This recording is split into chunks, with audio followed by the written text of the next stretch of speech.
Che, no sé si no arrancó todavía a grabar. Ahí está. Eh, en la escuela nosotros tenemos seguramente el retrato de Sarmiento en algún lugar de la escuela, el busto a veces está, y si no, las carteleras, el acto del día del maestro, etcétera, etcétera, ¿no? Bueno, voy a ver qué les había propuesto como actividad. Yo arranqué la clase 5. ¿Alguna duda sobre lo que presenté recién, como un repaso de lo que venimos viendo y las ideas que tengo para la actividad, que la voy a plantear en agosto, así tienen tiempo de hacerla? ¿Algo sobre eso? No, profe. No, no. Eh, Les voy a leer una frase que está en la clase 5, que es de Simón Rodríguez, un texto de Adriana Puigros. Rodríguez afirmaba con toda la fuerza de su escritura que la educación latinoamericana debía tener como núcleo organizador y como sustento a la población pobre y marginada, a la cual consideraba con las mismas dotes intelectuales y con los mismos derechos de acceso a la educación que al resto de los habitantes. Los negros, los indios, los pobres, los que no tenían condiciones legales para ser electores ni candidatos a ser elegidos, es decir, estaban excluidos de la participación política por falta de instrucción, debían constituir la base de un sistema educativo que jugara para una democracia que el maestro de Bolívar soñaba popular. Bueno, esta, yo después ahí pongo claramente, no fue la pedagogía de Simón Rodríguez la que se impuso en América luego de la independencia. Es decir, no pusieron en el núcleo de la organización, tanto de la educación como de la sociedad, a estos sectores, ¿sí? Y ahí les hago como un apartado de iluminismo y positivismo. No sé, ¿eso las confundió o sirvió? Ahora lo miramos juntas. Igual quería ver acá que puso que se cortó la luz. Estaba leyendo. Ah, no, que está sin luz. Bueno, yo las chicas no tomo lista. Igual me encanta que estén, lo grabo. Y me gusta que me avisen estas cosas también, pero no tomo lista. Tomo lista por estas cosas. La otra vez también una chica me dijo, me voy a sumar media hora más tarde porque tengo que llevar a mis hijos a la escuela, que entran, en vez de entrar a las 8 o a las, no sé, entran a las 10. Y ese no es un horario de ingreso a la escuela en otras condiciones. ¿Vieron cómo se complejiza todo, no? Uno no se imagina cómo se complejiza la vida con todo esto. Y las madres que tienen que trabajar, ¿qué hacen? No los llevan directamente o arreglan con otras madres, no sé. Los míos ya se mueven solos, pero, pero estuve en ese lugar. Yo estuve en el lugar de ver cómo llevo, traigo, busco, retiro. Hacíamos a veces, ¿viste? Llevábamos hijes de otros y traíamos hijes. Y después, o las actividades para fútbol y todo eso. Bien, a ver, lo de iluminismo, ¿quieren que lo repasemos un poco?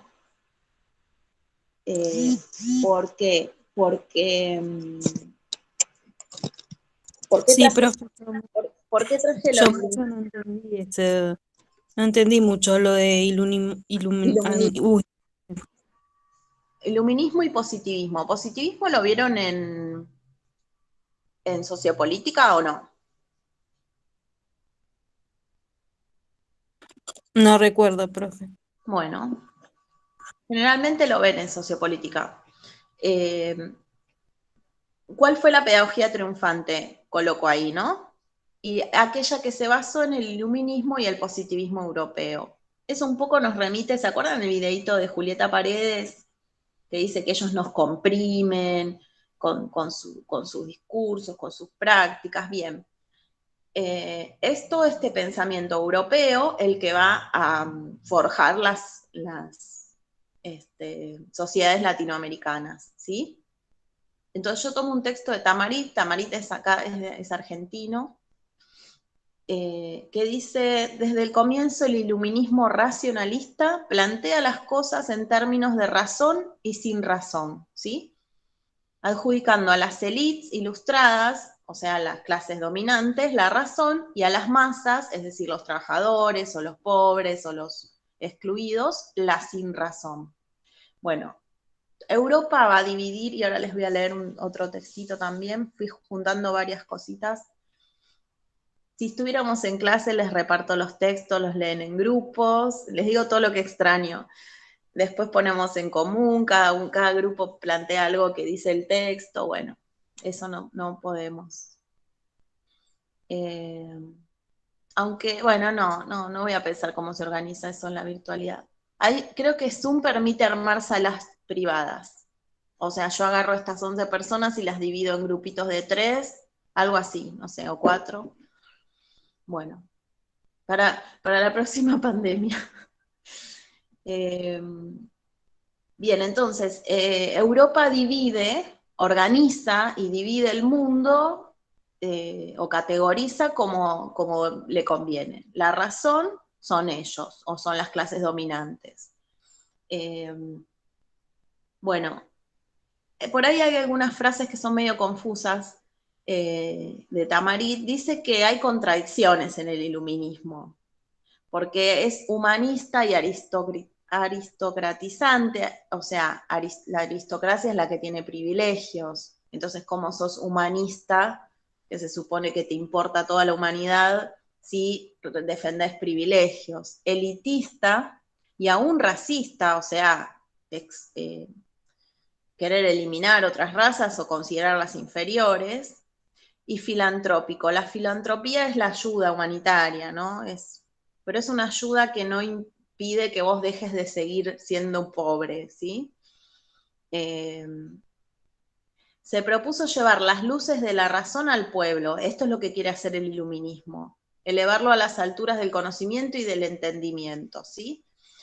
Ahora, ¿qué pasa? Acá aparecen todas estas contradicciones. Bueno, lo que querían hacer era acabar con la Edad Media, con el antiguo régimen. Había muchos, la Edad Media estaba regida por la fe, por las creencias y supersticiones, muchos, no me sale la palabra mitos, pero el miedo, ¿no? El miedo a que Dios te castigue, el miedo a cometer un pecado y mucha persecución a las personas que se consideraban que eran pecadoras o que estaban poseídas por el demonio. Me perdí. Y preparar las conciencias para un nuevo mundo, un mundo de hombres iguales compartiendo la libertad. Esto propone la Revolución Francesa, ¿no? Libertad, igualdad y fraternidad.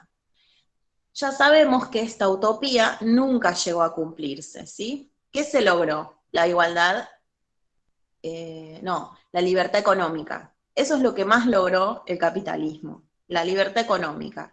Después la igualdad política, bueno, de a poquito fue llegando, ¿sí? Que todas las personas pudieran participar en política, pero no fue inmediato, y además hubo fraude electoral, hubo un montón de cosas como para que la política siguiera al servicio de las clases dominantes, ¿no? Bien, a ver qué más. Preferentemente laico es el iluminismo, laico, o sea, separado de la religión.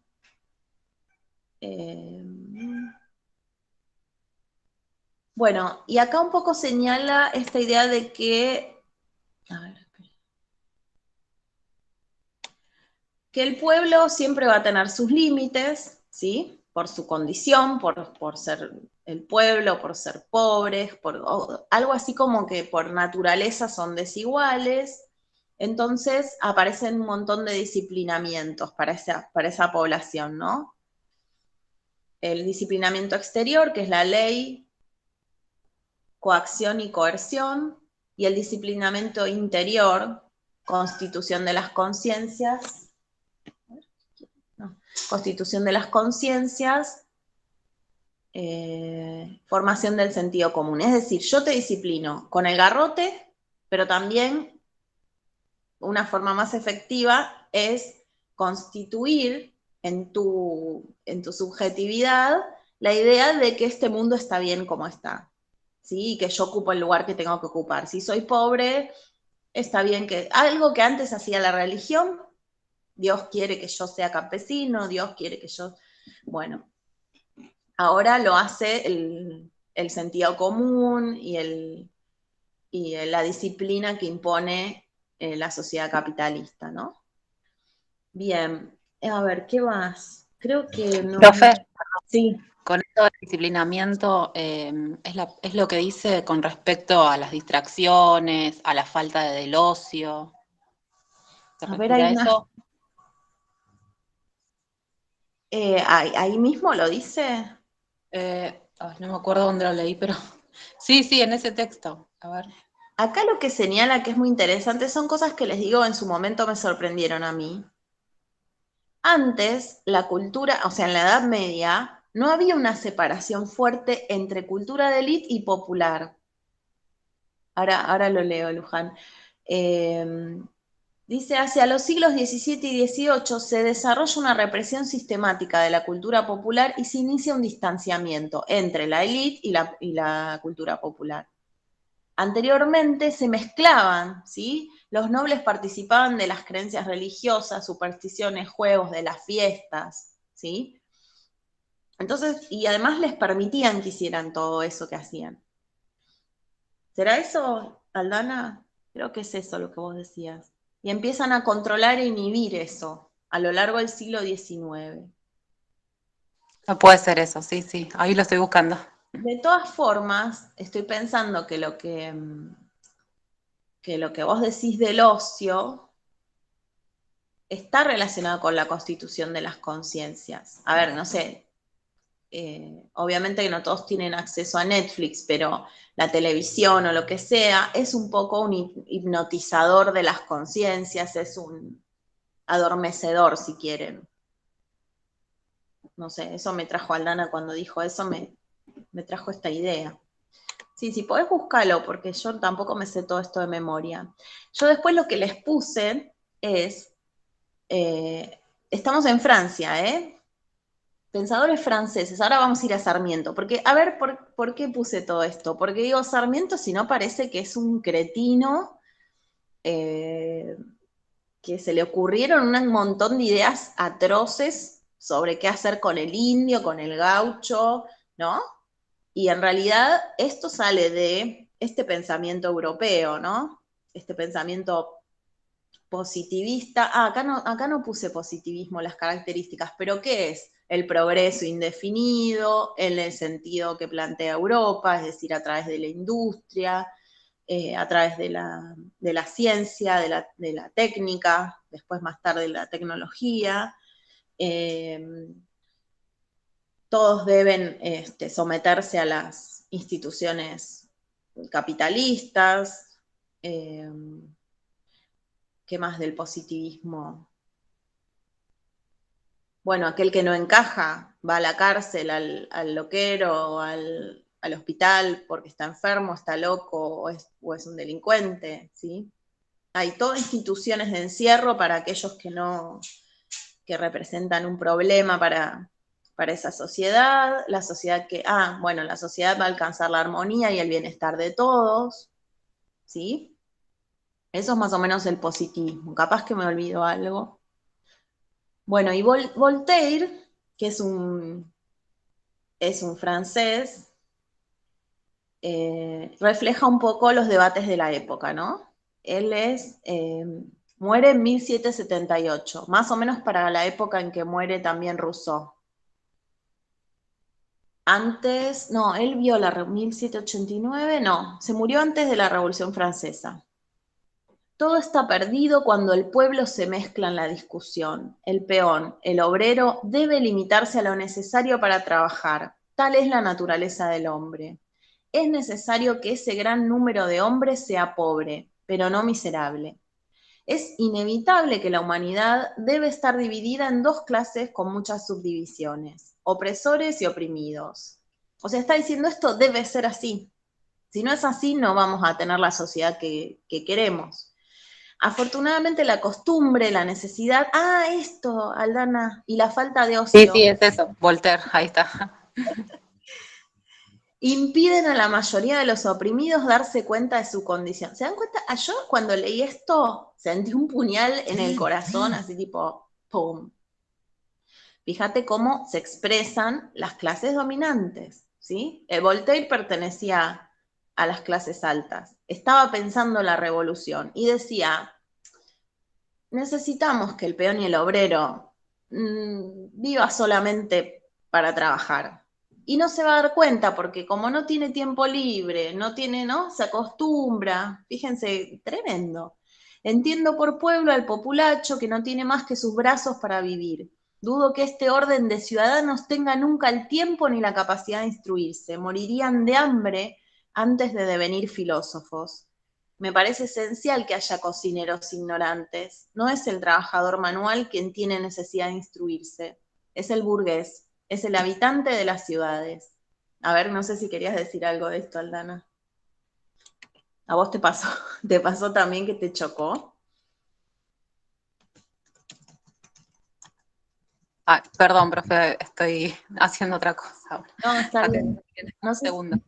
No sé si pudiste... no sé si pudiste escuchar, capaz que... O cualquiera de ustedes, ¿qué opinan de esta expresión de Voltaire?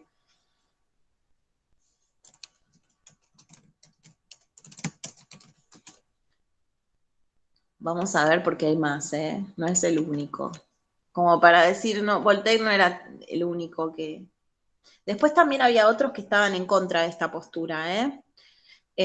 O sea, acá aparece esta tensión. Bueno, hay que llevar las luces a todo el mundo. Bueno, pero no tanta luz. Al obrero y al peón no lo iluminemos tanto.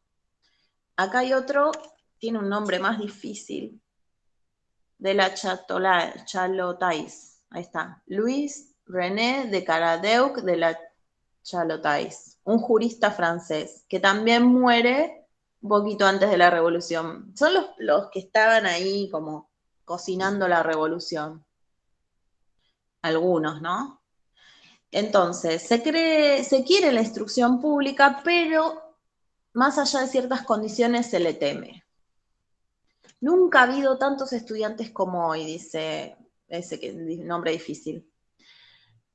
Incluso la gente del pueblo quiere estudiar. Los hermanos de la religión cristiana están realizando una política fatal. Enseñar a leer y escribir a gente que solo debería aprender a idear y manejar instrumentos, y que ya no quiere hacer eso. El bien de la sociedad exige que los conocimientos de la gente no vayan más lejos de cuanto es necesario su propia ocupación cotidiana. O sea que bueno, es muy parecido al anterior, ¿no? Lo dice por ahí más sutil. Todo hombre que mire más lejos de cuanto es necesario para su rutina diaria no será nunca capaz de continuar paciente y atentamente esa rutina. Entre el pueblo bajo es necesario que sepan leer y escribir solo los que tienen oficios que requieren esa pericia.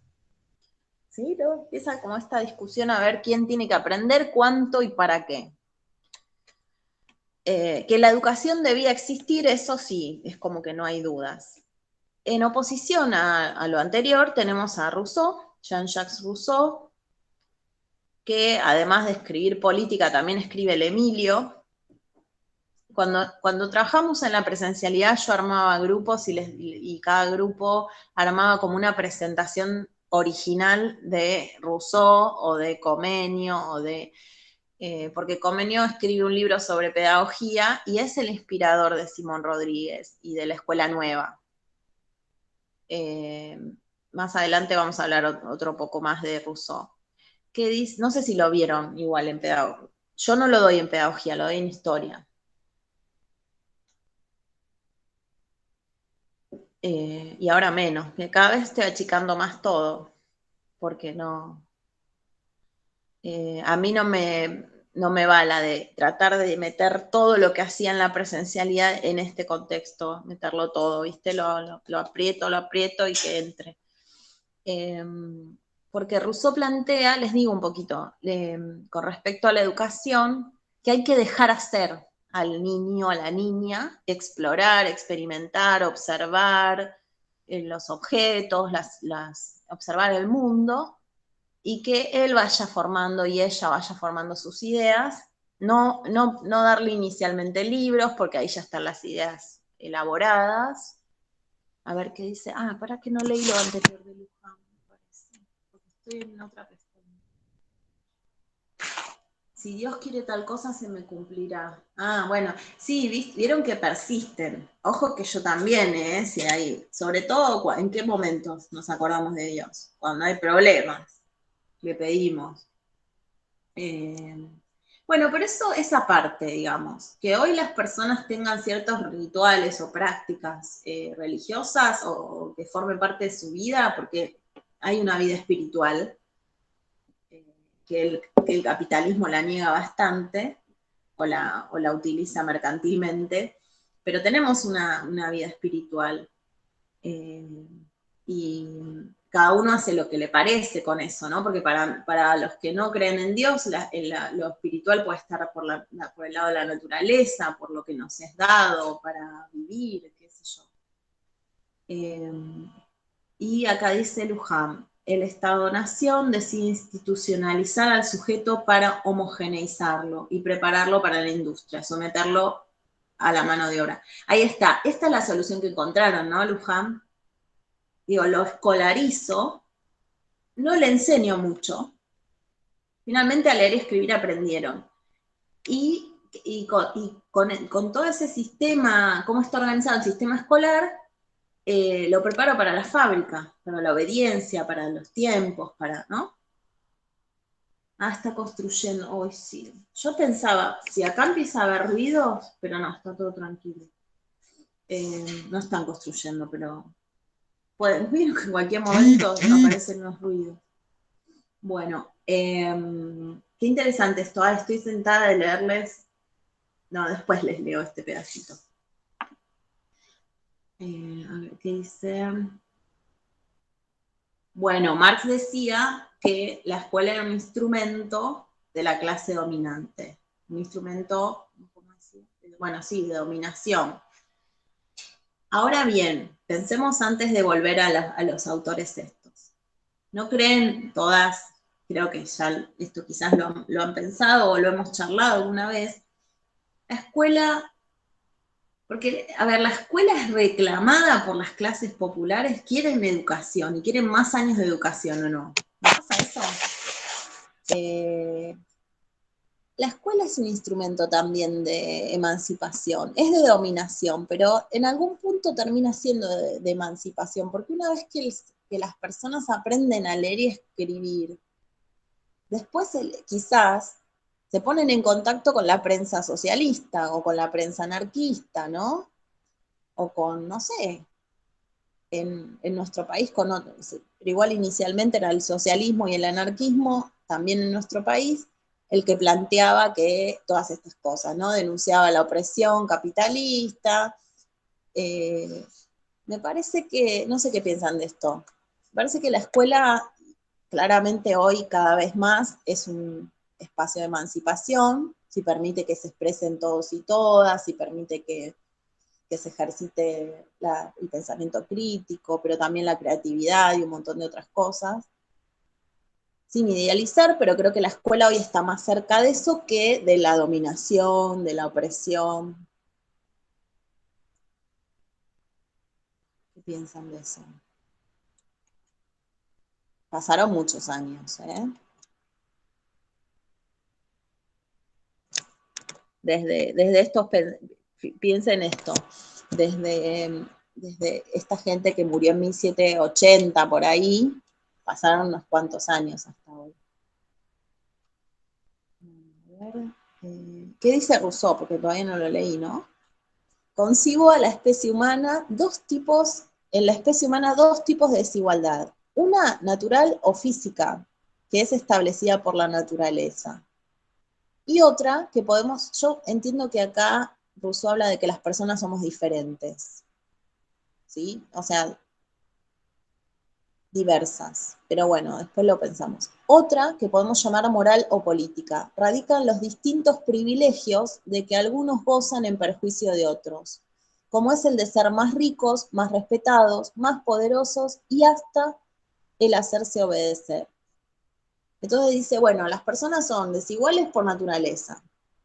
No sé a qué se refiere exactamente, pero supongo que... Y por el otro lado hay una desigualdad política y moral también. Él está en contra de esa, ¿no? Está en contra, acá no lo aclaro, pero está en contra de esa desigualdad. Él dice que hasta el rico tiene que aprender a trabajar. Fíjense cómo, en lugar de decir, bueno, el pobre tiene que aprender a leer y escribir, Rousseau dice, el rico tiene que aprender a trabajar. De ahí que Simón Rodríguez, vamos enlazando un poco, plantee que en la educación debe haber trabajo manual. Huerta, carpintería, no sé si se acuerdan de eso.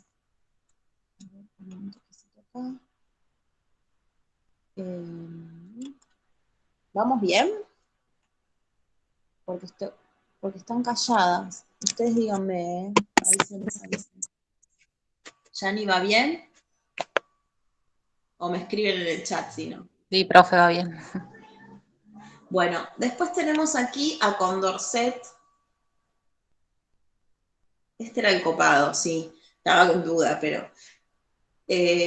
Condorcet era el más copado, bueno, Rousseau también. Era el más copado de todos. Él quiere un sistema educativo que alcance a las mayorías.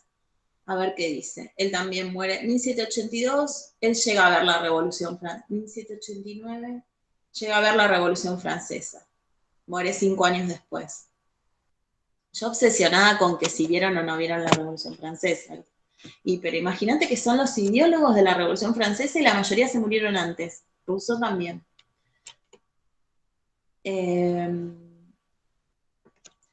Condorcet. No sé por qué esta gente era tantas cosas, ¿no? Es filósofo, científico, matemático, político y politólogo. Bueno, político y politólogo francés, nacido en 1743 y muere en 1794. Además vivió 50 años, más o menos, hice la cuenta muy rápido, ¿no? Bueno, ¿qué propone Condorcet? Él escribe un texto que se llama 5 Memorias de la Instrucción Pública y que tiene como marco general la igualdad en la educación.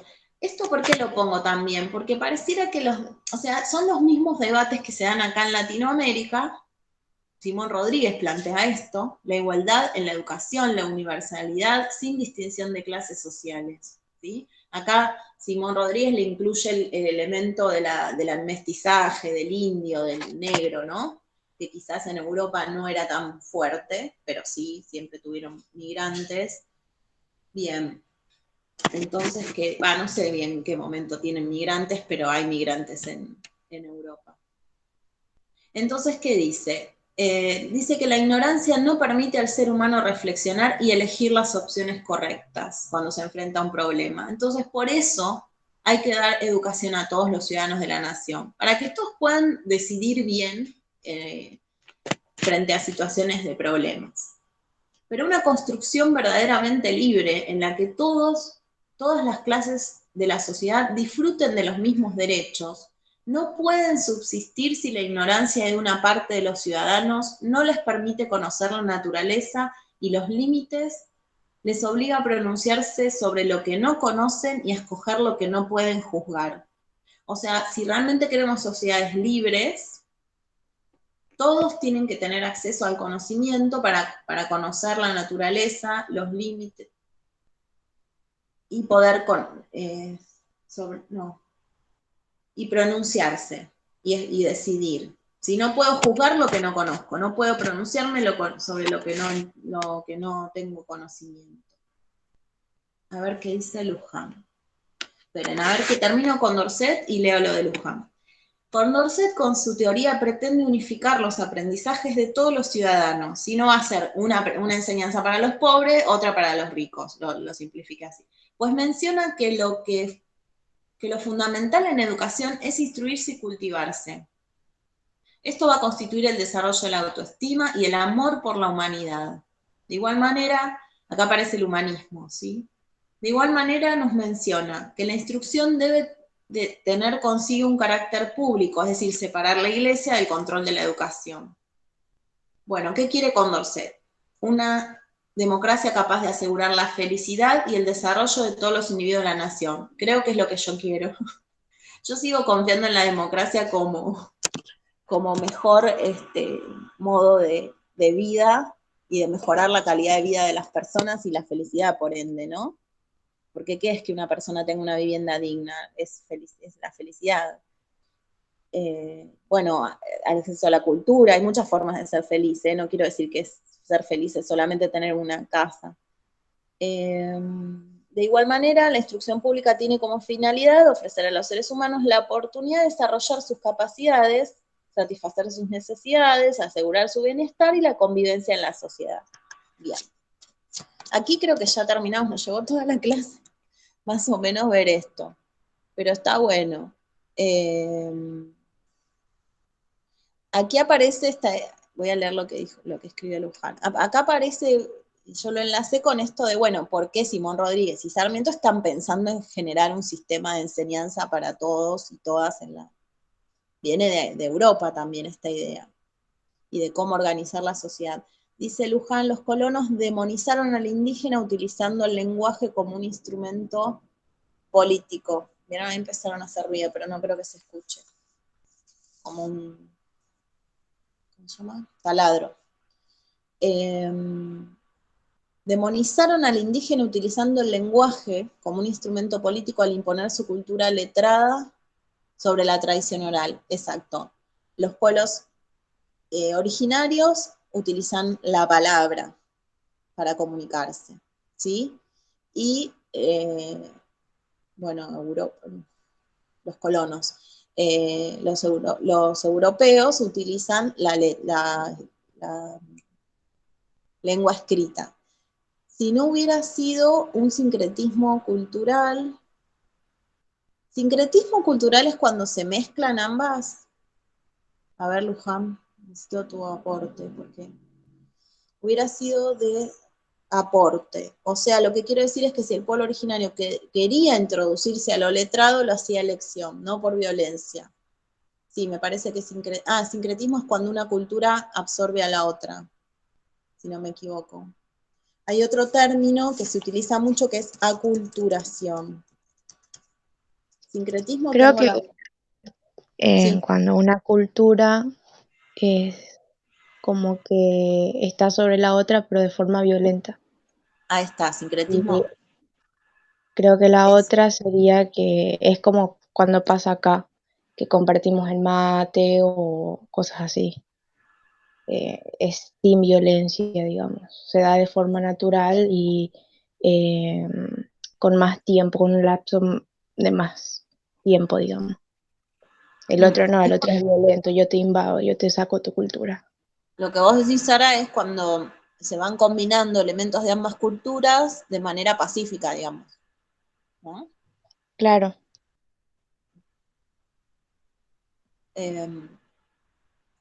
No sé si Luján puede explicar lo de sincretismo, si no lo buscamos. Pero para mí es eso. Yo ahora no me acuerdo exacto la definición y no quiero mentir. Aculturación es también una imposición de la cultura ajena. Bien. Ahí está, proceso de aculturación. No había llegado a leer la última frase de Luján. Bien. Entonces, a ver, ¿qué ocurre con Sarmiento? No sé si pudieron ver el video, si lo comparamos con Simón Rodríguez. Sarmiento tenía algunas ideas interesantes. Esperen que primero les voy a leer. Esperen, ¿eh? Primero les voy a leer esto.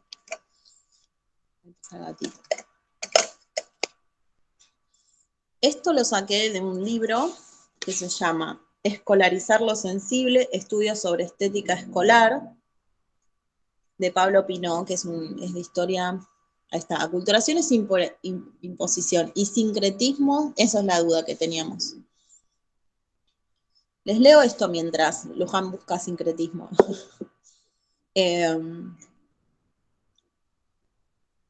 lo que hace el libro este es un poco buscar qué discursos y qué pedagogías se desarrollan en la escuela, y analizando la arquitectura escolar, analizando algunos documentos. Es un libro de historia de la educación.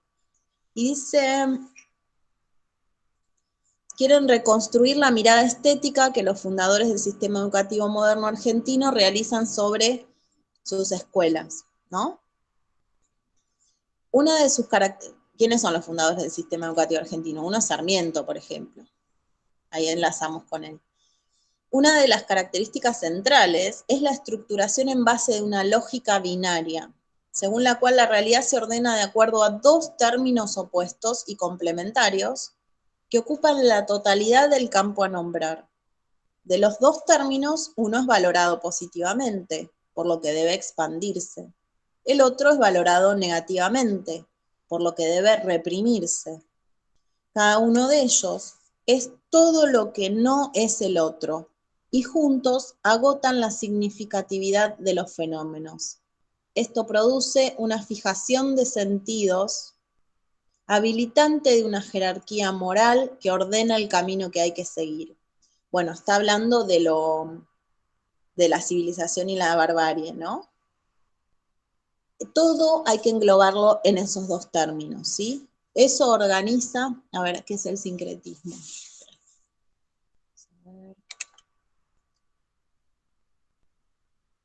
Son como sinónimos.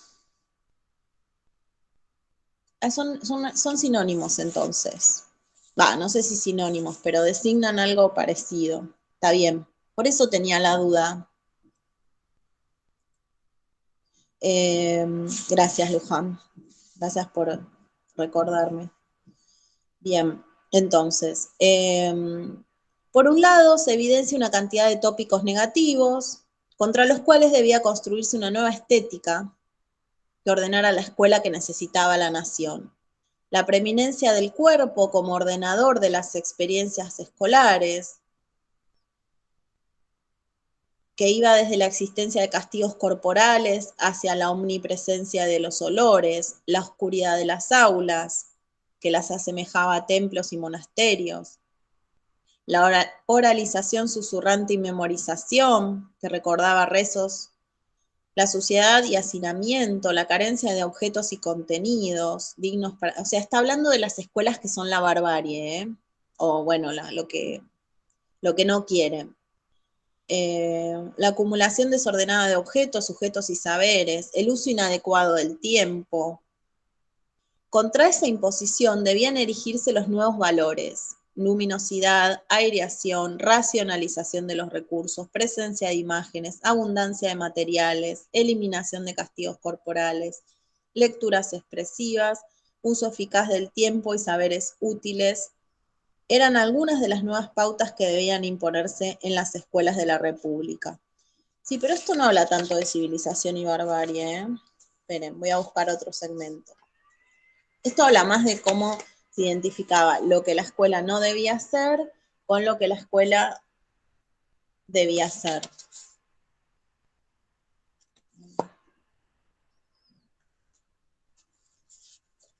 ¿Qué dice Débora?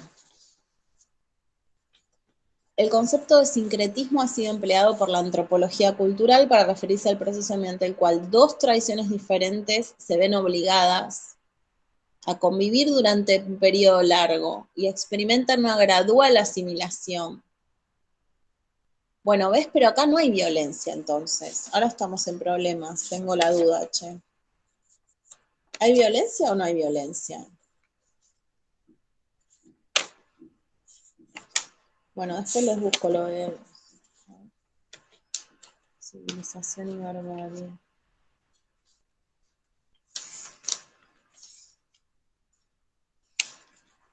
Sí, ¿por qué no era esto, che?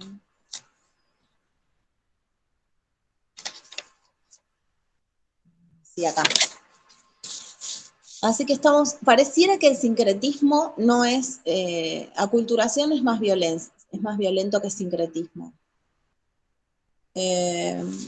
Bueno, dice, este escrito tiene como objeto analizar la imposición de un especial repertorio de clasificación, un juicio estético creado por la mirada civilizadora.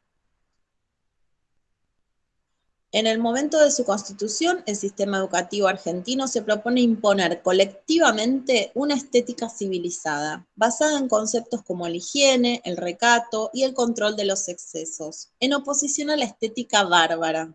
Tendría que haber empezado por acá y seguir por el otro, perdón.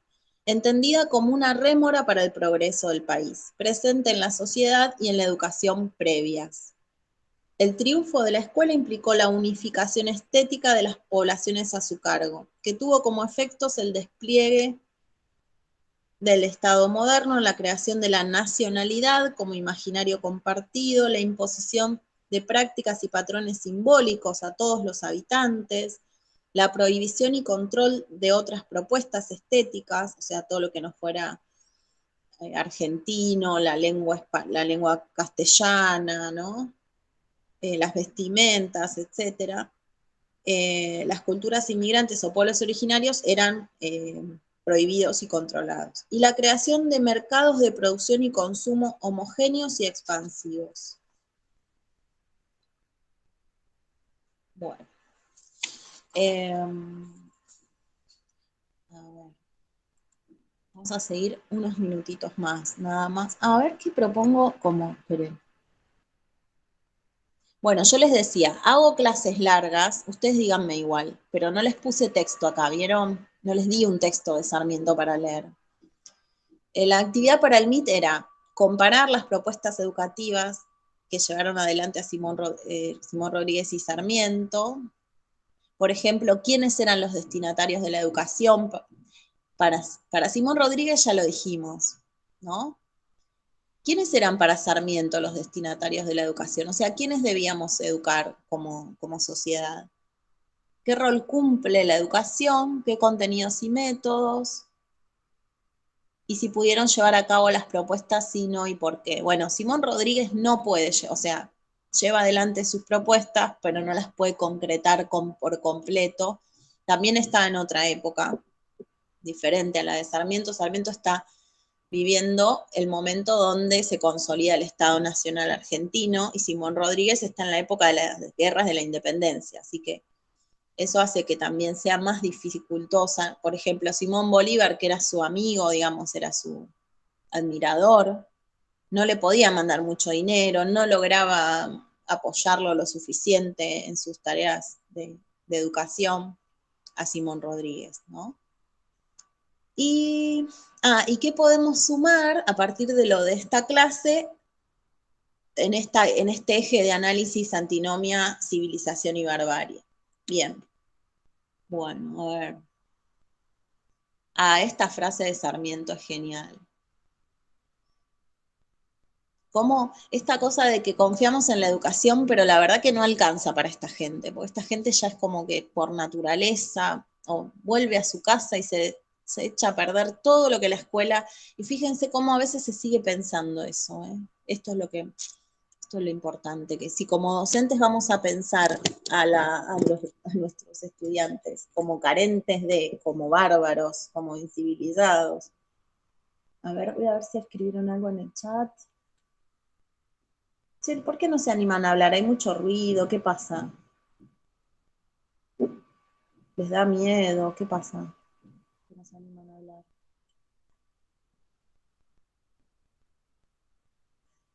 Bueno, Sarmiento no trató de inventar como proponía Simón Rodríguez. Simón Rodríguez decía, inventamos o erramos, sino de imitar a Europa y principalmente a Estados Unidos. A él le interesó, él viajó para Chile, estaba como, no sé si en el Ministerio de Educación, pero digamos, estaba cumpliendo funciones en Chile porque estaba exiliado por el enfrentamiento entre federales y unitarios, y viaja por Europa y por Estados Unidos investigando cómo es la educación, y escribe un montonazo, Sarmiento escribe todo el tiempo, la verdad que también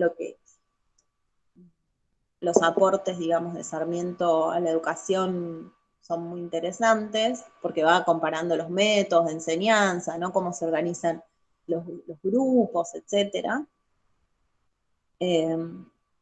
Bueno, y señala estas citas de Puigros.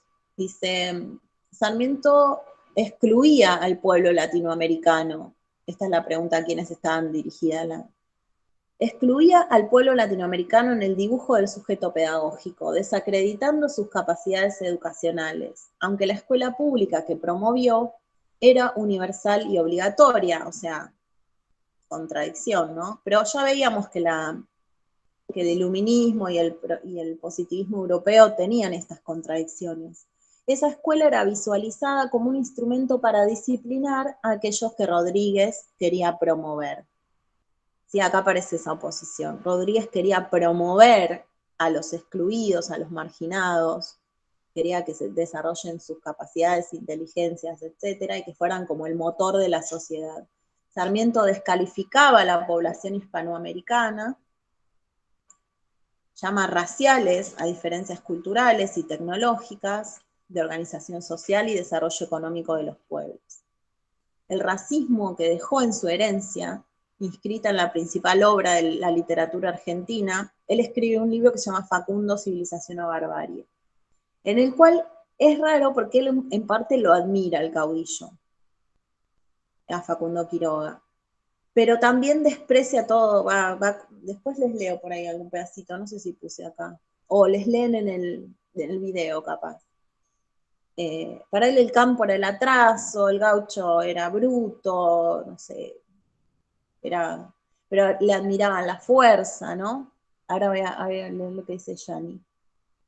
Podría verse luego en muchos de los compatriotas positivistas, liberales y socialistas. Miren, incluso el socialismo también fue reacio, digamos, al caudillo y al campo, que fueron sus discípulos y seguidores, y sobre todo, lamentablemente, en la trama cultural de la sociedad porteña. Es decir, lo que hizo Sarmiento dejó mucha huella, yo creo que al día de hoy, Aparece entonces una contradicción entre las razones por las que Sarmiento construye una escuela universal y Puigros dice que esta se explica por la preocupación de Sarmiento de lograr el progreso en un país donde había muy poca población. Bueno, ahí aparece lo del video, ¿no? A ver qué dice Débora. El concepto, no, Janina. A mí me pasó que vi los dos videos y me impresionó el pensamiento de Simón Rodríguez. ¿Vieron? Ojalá que se impresionen con lo que les preparé de mujeres latinoamericanas. Ya veremos. No quiero spoilear nada. Las dejo ahí. En agosto les comparto ese material. Me Sí, gustó mucho porque el pensamiento de Simón Rodríguez tenía la inclusión a los indígenas. Qué lástima que no se le dio el proyecto, porque creo que él no estaría de acuerdo con lo de Sarmiento, porque Sarmiento ve la mirada de Europa y él mira más la mirada de América, ¿no? tal cual. Sarmiento copia. A ver, es Simón minucioso en la Rodríguez copia. no quería estar atado a la clase dominante, digamos, a los burgueses. Él quería tener otra mirada hacia la inclusión de todos. Sarmiento copia esta idea de progreso europeo. Yo no quiero decir que Sarmiento estaba a favor de las clases dominantes. Habría que investigarlo un poco más.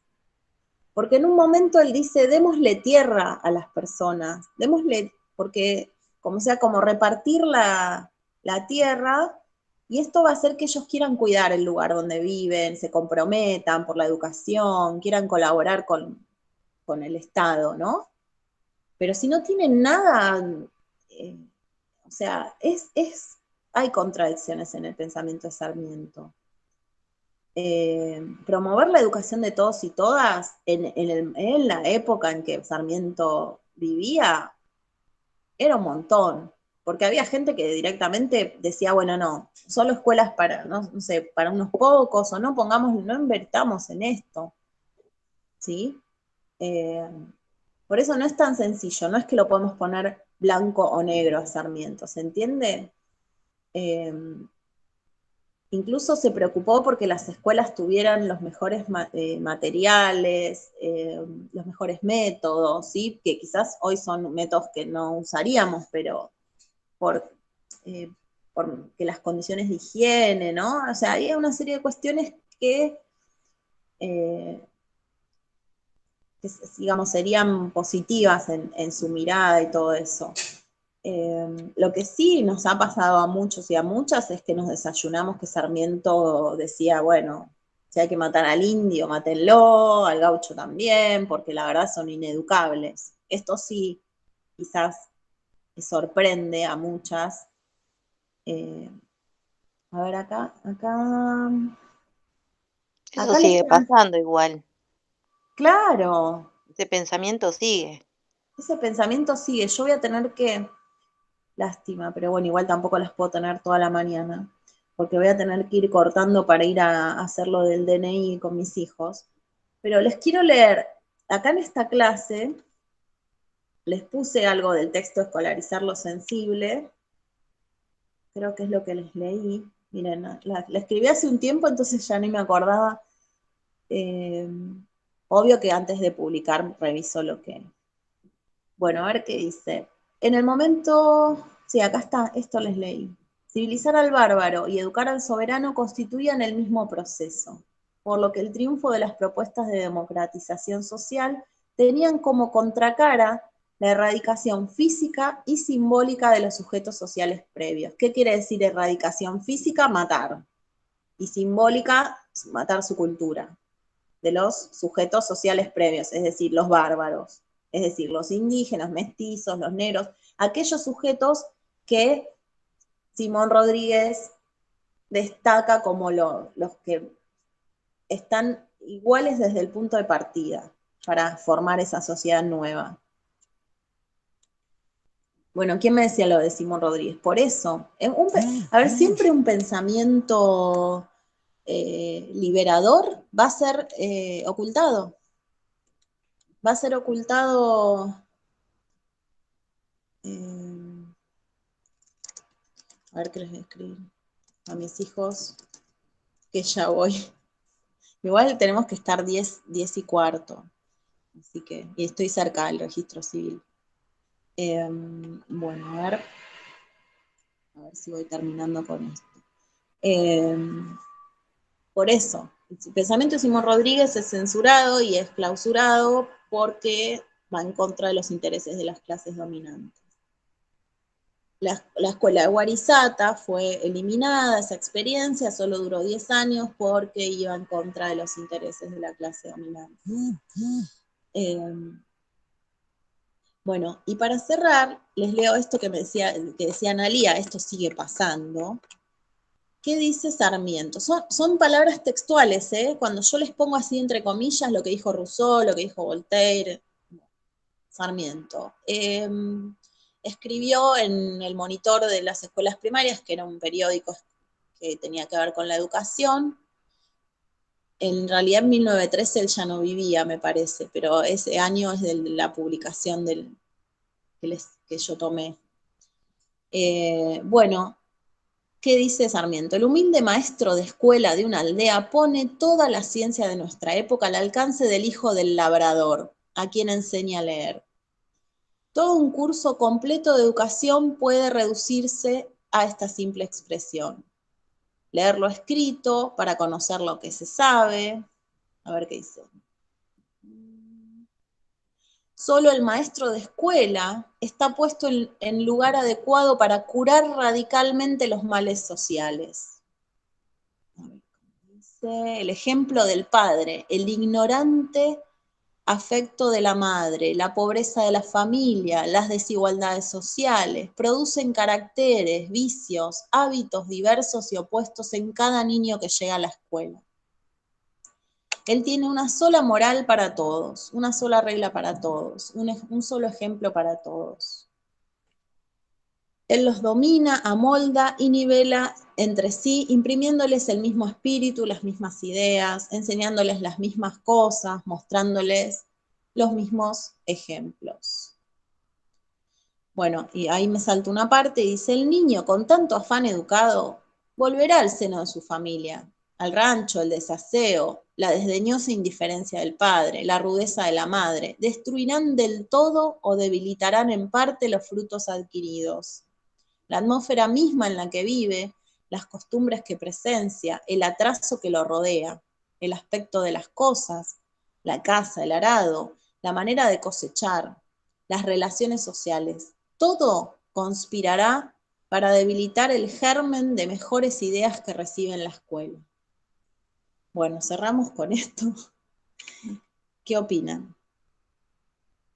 Se acerca mucho a Voltaire, a esos pensadores franceses que decían, bueno, no es necesario que, en realidad no, en realidad es distinto, porque él está diciendo, la escuela puede intentar hacer todo esto, pero se va a echar a perder, es en vano. Es como decir que son ineducables. Bueno, pienso en el desafío nuestro, ¿no? De luchar contra estas ideas hoy, luchar contra la idea de que, porque muchos pibes y pibas que van a la escuela, y más si van a trabajar en la escuela pública, y viven en condiciones de pobreza, de vulnerabilidad, ¿o no? No pueden ir a la jura de la bandera por el barro, como decía, creo que es Patricia Maldonado, no sé, es una P, pero no sé. Paola, profe. Paola, bueno, te bauticé. Y mucho ahora se ve en la virtualidad también, que muchos chicos tampoco pueden estar en lo virtual porque no tienen internet y todo eso. Siempre el pobre es excluyente. Claro. Y además, acá lo que pasa es que no solo se lo excluye materialmente, que ya sabemos que sí, sino que se lo está casi excluyendo de la posibilidad de aprender. Sarmiento dice, se va a echar a perder, se va a echar a perder eso que aprendió. No lo va a poder, lo va a perder. No sé, no me acuerdo ahora otra palabra que aparece. A ver si la encuentro rápido. Bueno, las voy a tener que dejar, destruirán del todo o debilitarán los frutos adquiridos. ¿Sí? Lo van a destruir eso que aprendió. ¿Lo va a debilitar o lo va a destruir? Disculpen que las deje así, pero vamos a hacer el trámite del DNI. Buenísimo que pudimos compartir hoy antes de las vacaciones.